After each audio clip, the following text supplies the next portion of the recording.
Okay. I am chatting with a Los Angeles-based composer pianist, or is it pianist composer? It's both. Huh? As you wish. I think composer pianist, because Sure. we are going to be speaking about two of your most recent CDs. One that came out in 2017, the other just recently in 2018. Promptly won a million zillion awards. I mean, you have this knack for winning awards. We'll talk all about that. But two new CDs. One is for piano alone. Your original compositions for piano, beautiful, romantic. Lovely, perfect programming pieces for pianists around the country and the world to put into their programming. Very unique and interesting, that CD. We'll talk about it. Trilogies is the piano CD, and then Solstice, a wonderful collaboration between you and I presume an old, possibly dear friend, Mischa Lefkowitz, violinist in the Los Angeles Philharmonic. So that's where that's what we're looking at. These two albums. Let me just make sure we're clear again. Let me go up here. Are Trilogies, 2017. Wonderful, fascinating collection of 12 original piano works, all with the standard titles, for piano repertoire. But beautifully 20th century with a charming 19th century romanticism that makes them absolutely perfect repertoire choices for pianists. Award-winning 2017 album uh, uh, by yourself, a current of, as I mentioned earlier, old world tension and modern angst. I mean, that's in the program. Wonderful. Winner Album of the Year, Indie Music Channel Awards. Winner Silver Medal, Best Composition, Best Composer, and Best Classical Album. Global Music Awards. It goes on. Winner Best Instrumental Album. Is it Clusine International Music Awards in France? Nominated for Best Classical Album. At the Independent Music Awards. In other words, you don't fool around. This is about what is this, your eighth or ninth CD? Let's talk about your history of producing. And by the way, are these self-produced, these two? I'm curious. They are self-produced, yes. From your studio, yes? Yes, Tell us, exactly. about the studio. Tell us about producing these CDs, and where you are in the count now, and of course, why? You're in Los Angeles. We all know the answer, Why? but we Yes, want to ask. the question is why, especially in an age where albums don't sell any longer, even digital downloads are no longer really a source of revenue for artists. We're left with just streaming. And so the why we do this, why we still are compelled to create music and attempt to sell it, um, it's just the creative urge that's irresistible. I feel that I am only whole if I spend time composing. I feel as though I must do this creative task. So um, I would like to, really sell my albums, but even if they don't sell, even if no one hears a word of what I have to speak musically, I need to produce it. So that's the why. And I think that I even have a duty in terms of posterity. Recording my music is something that I think is important because as a composer, it's the best way for me to ensure that my creative vision is properly recorded. Often when I teach, I work with my students and debate or consider what a composer could have meant. And we have no recordings going, back more than 120 years. So it's very difficult to imagine what Beethoven wanted, to imagine what Chopin may have wanted. When we reach Rachmaninoff, something very interesting happens. And we actually have some recordings of Rachmaninoff himself playing his own music. And I think it's so critical to consider those recordings as part of our interpretive decisions when we interpret Absolutely. Rachmaninoff today. And we know that there's a cultural push to hear Rachmaninoff a certain way today. 100 years after the fact, we have our own cultural preferences. But we can inform our interpretations based on what we hear him doing in his recordings, which often portray very different tempi, very different voicing decisions, and I think it's worth hearing. So in my case, when I'm recording my own music, it's to ensure that I have recorded my own vision in terms of how the music ought to sound in my head. And it doesn't mean that others interpreting it differently are wrong, but I wish to have my ideal recorded anyway. Absolutely, you could not have put it more clearly or plainly, and I was immediately reminded of a recording by Satie, who also was captured in the beginning of the recording age, and it was a complete revelation. I had no idea that he approached that. I've forgotten what the work was, but one of the Gimno Pedi or something like that, and it was a much faster clip than I had ever heard other pianists play. You know how we do get stuck in a rut. I'm thinking of the Baroque repertoire. The 40s and 50s were not good to the Baroque repertoire. It became a romanticized, heavy-duty, huge orchestra interpretation of Baroque music, and then finally we began to be a little better educated about these things. And in terms of legacy, legacy is not vanity. Legacy is leaving something for others to consider and grow from and learn from. And I'm especially interested in trilogies because this is, let me just pull up the program a little bit.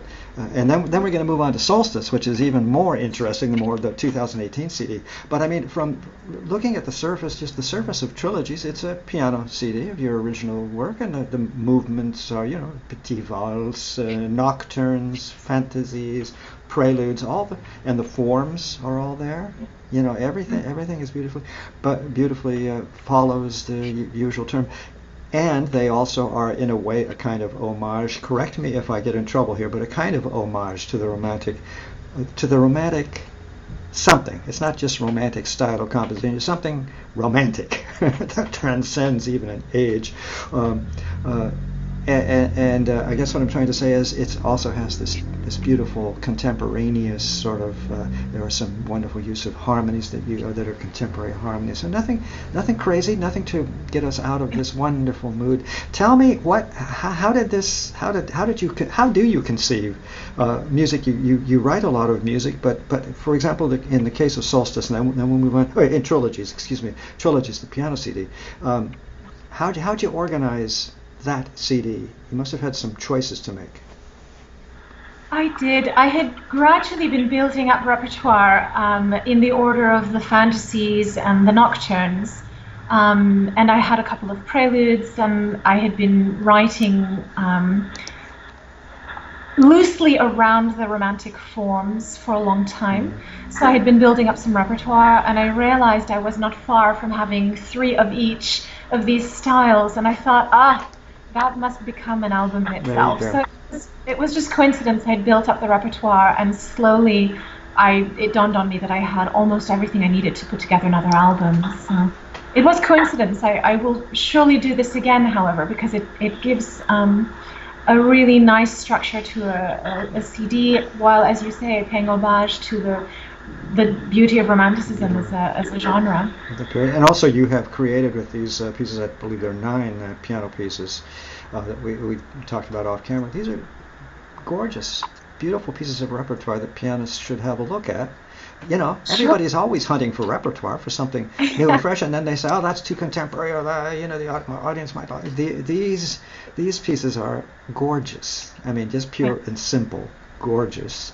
There is no way that an audience would not be moved by them. So this is what we'll do. By the way, we'll put up the interview and my comments on these 2 CDs up at performingartsreview.net. It's got all the info to let people buy the CDs and so on. And you mentioned a very interesting point. It's really not about selling CDs at all, really.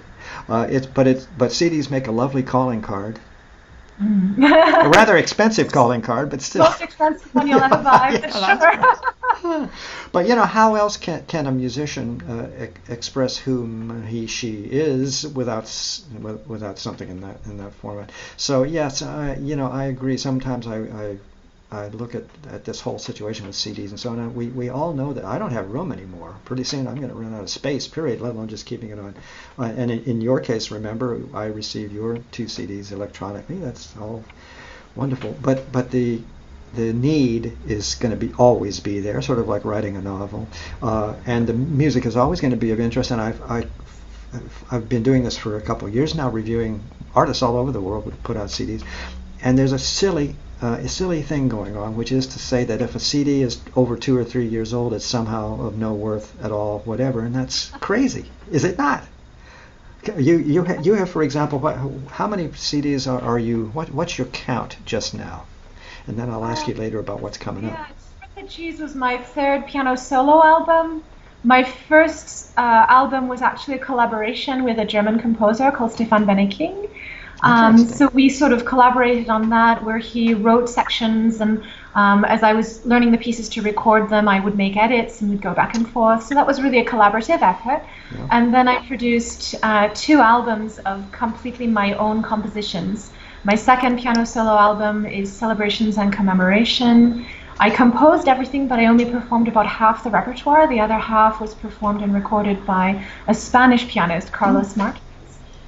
And then Trilogies was beginning to end, top to bottom, entirely my own work, my own recording. Along the way, I was featured on several other albums that were compilation albums of multiple artists, or that were albums that Mischa Lefkowitz put out of his own playing and featured my music alongside other amazing composers that I'm honored to stand by. Solstice is my 4th album, and that one is exclusively a project that I put together with Mischa, who's been a very dear friend now for many years. We met about 4 years ago, and that story is a bit interesting. It was a concert in which I was attending the premiere of one of my own works by a pianist here in LA. And during intermission of that concert, I was approached by many people who wanted to congratulate me on my premiere. I think my piece was performed just before intermission, so I was approached by a lot of people. And among them, a man I didn't know, who did not introduce himself. He just spoke with me and sort of asked the common questions that audience members ask frequently about how you compose and what you're passionate about. And one of his questions, however, was, do you ever write for strings? And I was mentally preparing to write a piece for cello. So I was obsessed with the cello at that time. And I went on and on about the cello, not knowing that I was speaking with one of LA's premier violinists. So, you know how intermission always ends when you're mid-sentence. So I stopped the conversation and returned to my seat. And the person behind me in the concert tapped me on the shoulder and said, so Mischa was speaking with you. You should be honored. And I thought, well, okay, who is this? And so I was told this is the most senior member of the Los Angeles Philharmonic, and by all accounts, he probably wants you to write something for him. And I thought, oh no, I've been a complete idiot. And I've made a fool of myself because all I talked about was the cello. So I thought I had completely missed my opportunity, and thankfully I was wrong. After the concert ended, Mischa came to me, he gave me his business card, and he said he would call me. And of course I thought, yeah, right, because so often people give you their card, they say they're going to call, and nothing happens. No. But he did. The next day he emailed me and asked me to write for him, and I immediately set to work working on a composition which is actually featured on this album. I believe it's the second track. Yes, the Nocturne pour Caline is the second track. Solstice. That was specifically asked for by? Yes. Well, what's the story about Caline? I was going to ask you about another the Berceuse pour Bow, which is so gorgeous and heartbreaking and marvelous. Anyway, tell me about the Nocturne pour Caline that Lefkowitz asked you for. Sorry? Both of those pieces were sourced from the same inspiration. So the Nocturne pour Caline was written for a cat that I had for many, many years, and the piece is written as a commemoration of her. I originally wrote it just the morning after she had to be put to sleep, and in my living room everything felt so silent and lonely and empty, and I just began playing with the letters that correspond to her name on the piano, C and then an A, and if you write out the music alphabet on the keyboard, you can then correspond non-music letters with those that do exist on the keyboard. So the main theme is built on the letters of her name, and I wrote a very simple little piano piece based on that theme, which is what Mischa first heard when he looked me up before he emailed me. And so when he emailed me, he said he really loved that thematic idea and he wanted me to develop something for us to play together with him on the violin. And so I had a very concrete melodic idea to work with, and I put together this piece in a couple of weeks and took it to his studio, and we played through it, and it was just beautiful. It was magical. And I may say, I think that the duet version for violin and piano is much more profound than the piano solo version. And well, so, now that you mention it, it would be. That's a whole additional voice, literally. yes. And a very moving voice. You know, any stringed instrument is a profoundly moving voice. So you've known Mischa for 4, 5, 6 years, something like that. Yes, about 4 years, and so that was the first piece I wrote for him, and we gradually recorded the material for this album over the course of 3 years. And you really? asked. So it took such a long time. You know, people forget. They think you just sit down in the studio, pull out some charts, play it, it's over. The length of these projects is quite amazing. The blood, sweat, and tears. I had to write the music. Yeah. And you asked me about the Berceuse pour Beau. Yes. That piece was written in honor of a dog that was highly adored for a very, very dear friend of mine. And so I think they had Beau for about 13 or 14 years before he died. And just an amazing, beautiful dog whom I knew very well. And I decided to write this piece as a gift for my friend. It's gorgeous. Really gorgeous. It really gets to the heart immediately, as has been commented about Solstice, about this CD. And this is your complete oeuvre of fiddle piano works, right, today? Currently, yes, but I will always continue to write for the violin. And Mischa is always ready to play whatever I write for him. I was going to say, is he knocking on the door every few weeks? Yes, Hello? always. Always, yeah. It's beautiful. It's amazing to work with him. I'm deeply honored. And we get on extremely well on a personal level, but I think it really translates musically because I've reached a point where I can just send him a score and I don't really have to present the work. I don't have to explain anything. He just intuitively understands what to do with my music and how to shape the phrases. And I used to give slurs and bowing instructions and things like that. And finally he just explained, I don't have to take the time to do it. He gets it. He just understands. And you can imagine the number of conductors and artists he's worked with in his years with the Los Angeles Philharmonic. Yes. I mean, you know, nothing is new passing under the bridge, as it were, for Mischa Lefkowitz. Because I'm writing in a very traditional style, so he can approach it safely based on a vast history of repertoire. So. And he is Eastern European, is he? Maybe Russian, we think? Yes, he is. I think he wasn't born in Russia. I think he was born in Riga, Latvia. Oh. But as a teenager, I think he was accepted into the Moscow Conservatory, and that's where he grew up before he came to America. And it's, I think, in the Moscow Conservatory that he met his wife as well, who was a wonderful pianist. That's convenient. She doesn't play any longer, but she's an amazing music critic and a wonderful help.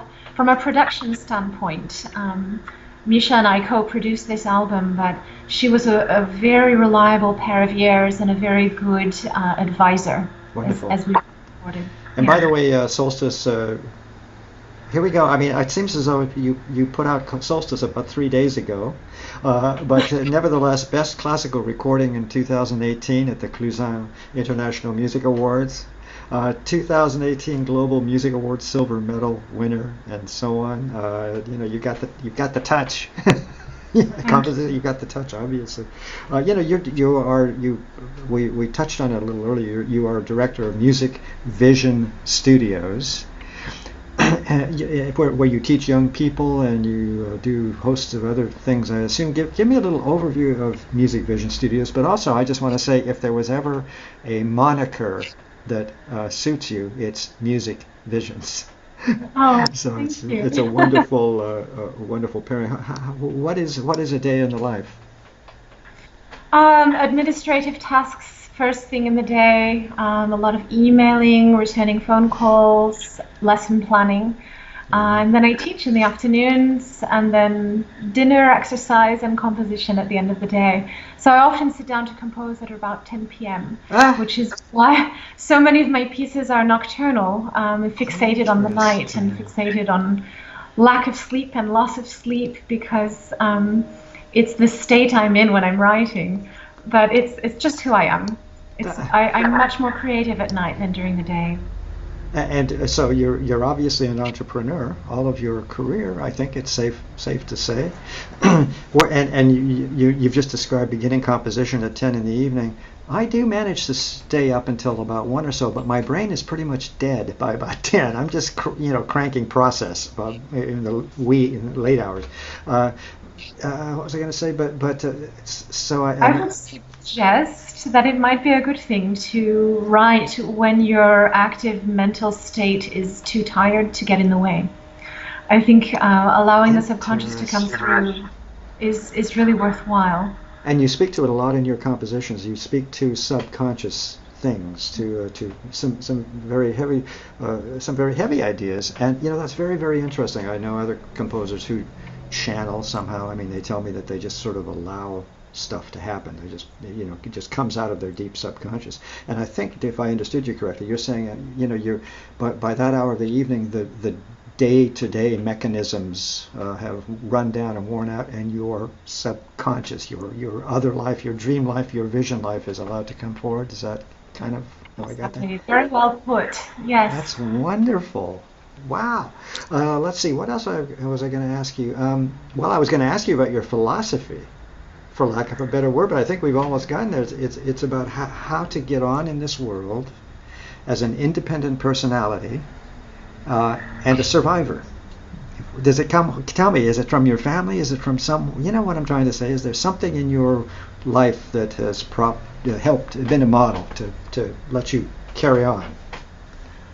Sure, of course. And in terms of my philosophy, I actually have a very, very clear creative vision when I write. So there are 3 things I seek in every composition. So I will not finish a piece and certainly never release it if I feel that it has not addressed at least 3 points. And those are beauty, truth, and elevation. So let me go into a little of what I mean for each of these. Beauty is highly subjective, of course. But the kind of beauty that I want to produce is something that feels immediately accessible to a listener and that stirs emotions for the good, for the best, for an unveiling if possible. So even if the journey can be complicated in terms of self-study, I hope that the awareness at the conclusion of the journey was worth it. So a sense of beauty in self-discovery and an immediate appreciation for the world and connection to what's around you. My concept of truth is not one of great metaphysical proportions. It's just a sense of honest, authentic representation of who I am as a person in my life, as a composer. So I only hope that people who hear that can relate to it and feel that authenticity relate in their lives as well. And finally, the concept of elevation. This is something that I feel very strongly about as an artist.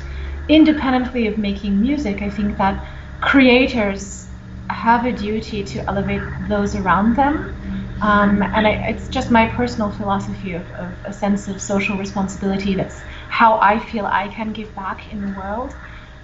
Because I cannot be, as maybe in another life, a doctor who goes to the developing world and works for Doctors Without Borders and helps people in cases of famine and treating for disease, etc., etc. But since I'm not doing those things, I feel that my place in the world is to bring enlightenment to those around me and a sense of betterment to the world in those moments where my music is present. So that's something that I feel is important for me as a creator. It's at least to elevate my listeners. Well, I'm rather speechless because, of course, and anyone in the creative arts is all about that, about elevating mankind. I mean, let's just speak to the planet. And there is little enough elevation of mankind on the planet. So every bit that we all in the arts can do to help give the public an idea of better things, of higher aspirations, of joy, of beautiful sadness and elegance and all of that. You are right there with these two CDs. That is for sure. So and it's a hard concept to explain to people, because they're essentially saying, well, where's the money? It's horrible. but it's good that they don't realize how we are helping them. How's that? I loved a movie without the soundtrack. You realize how empty the film feels. That all the emotional content has been stripped from the storytelling. So I think that's a really tangible example to give people when they wonder what music brings to the world.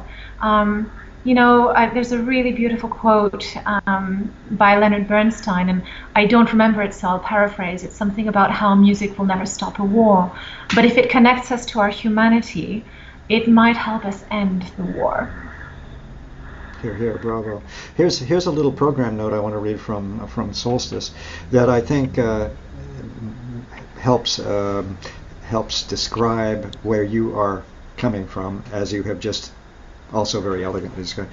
This CD, you say, explores states of transition in people and in nature. And I'm fascinated about how nature plays a very big role apparently in your life, as it should for all of us.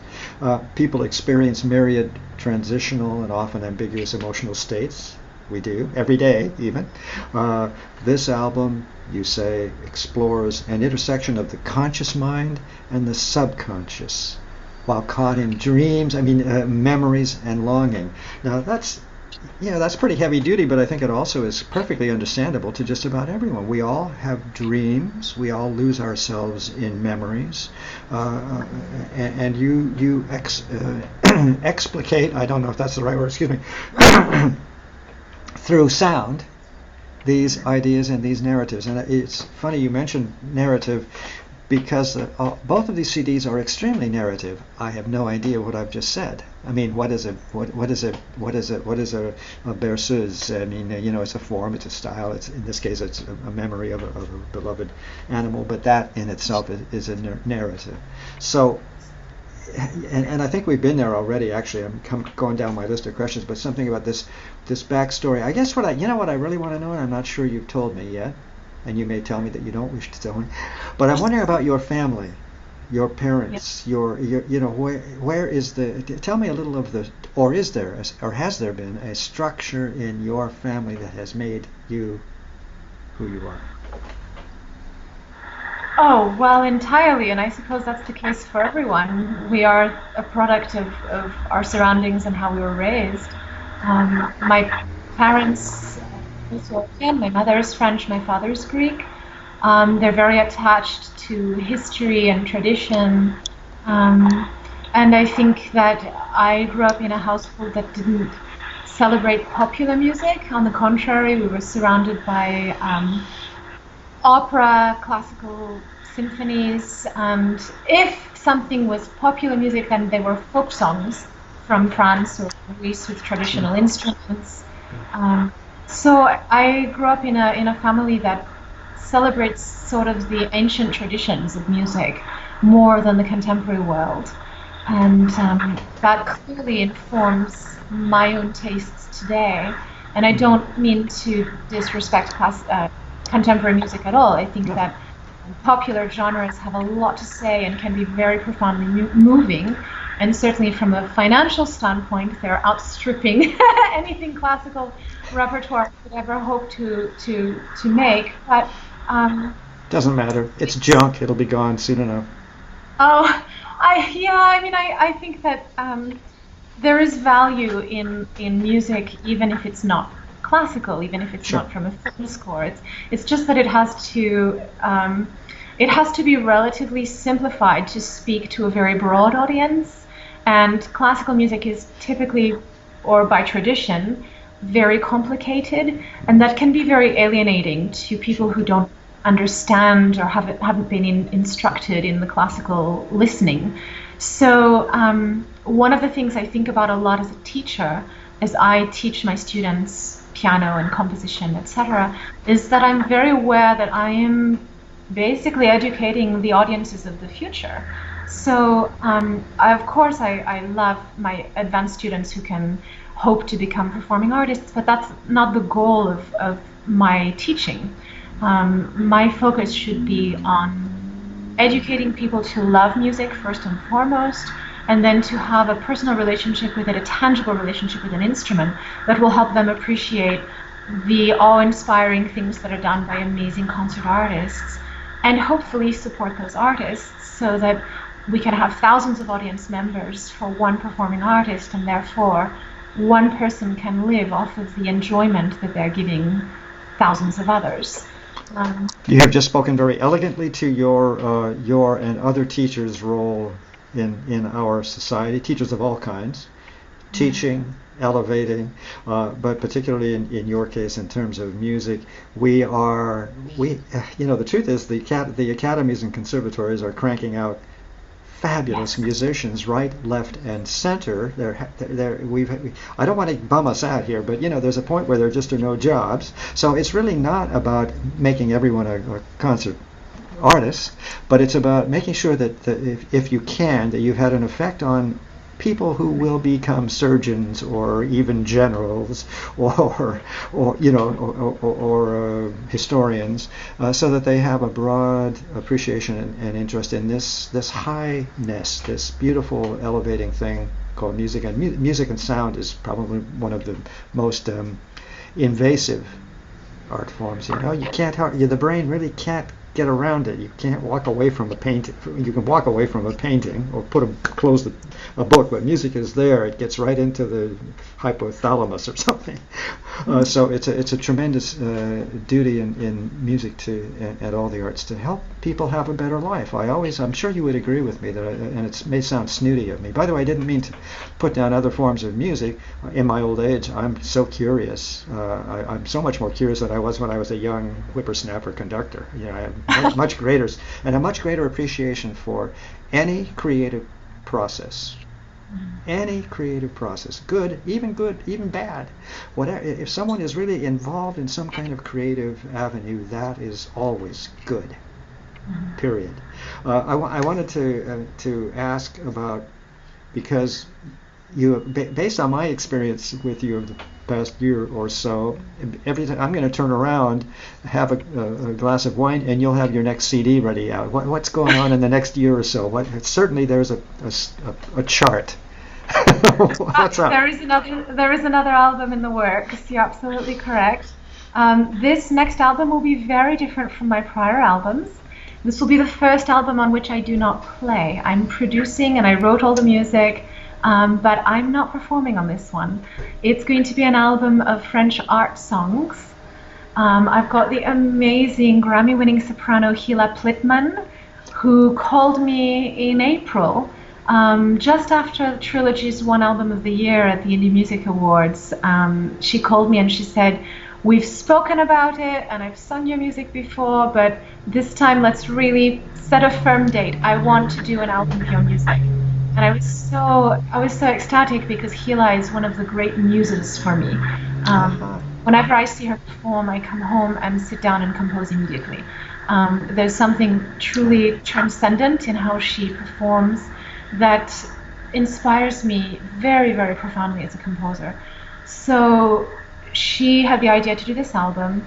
The pianist on this album is Robert Tees, who's phenomenal. I don't know if you know him. Here in Los Angeles, or in the Los Angeles area? He's in Los Angeles, yes. And he has played with Hila. I think they've recorded together before.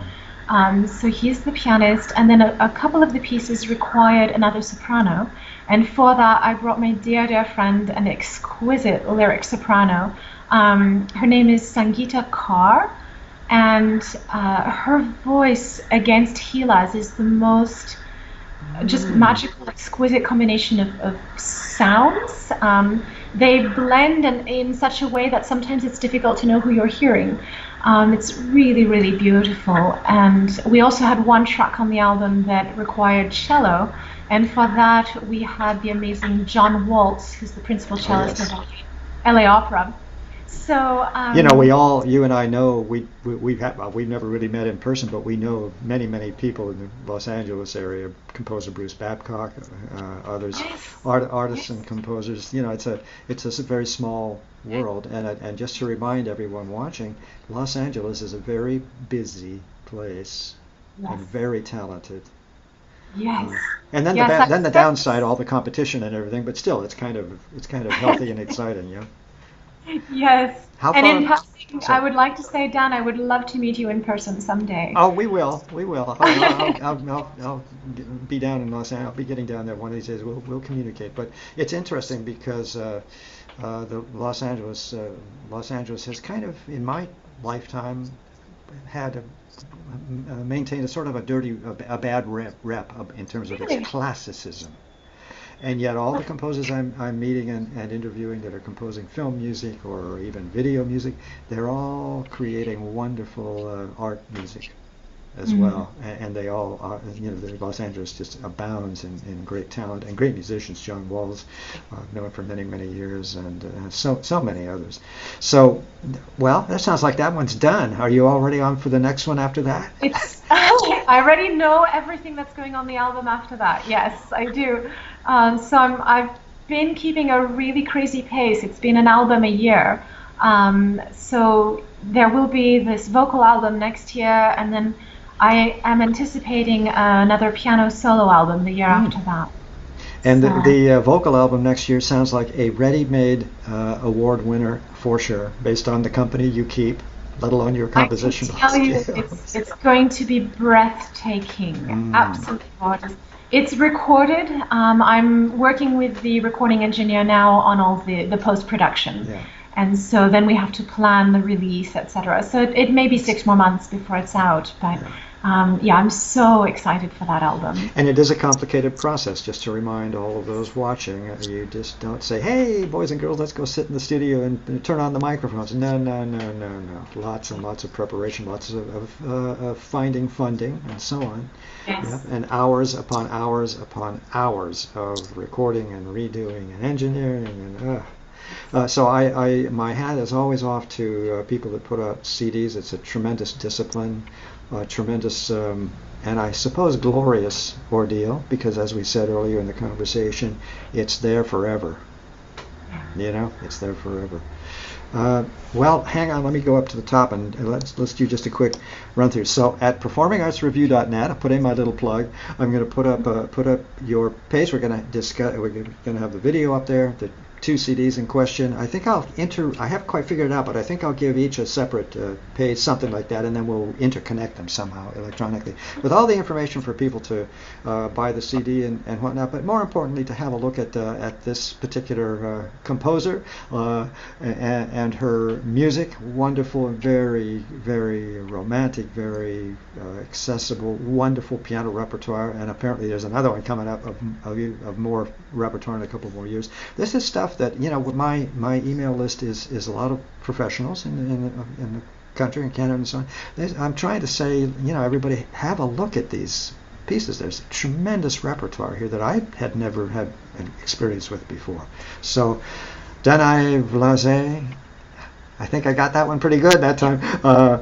It has been a great pleasure talking with you, and it's not over. I have my comments I have to put up about these 2 CDs. That'll be a whole new e-blast. So we'll spread the love over the next few weeks, eh?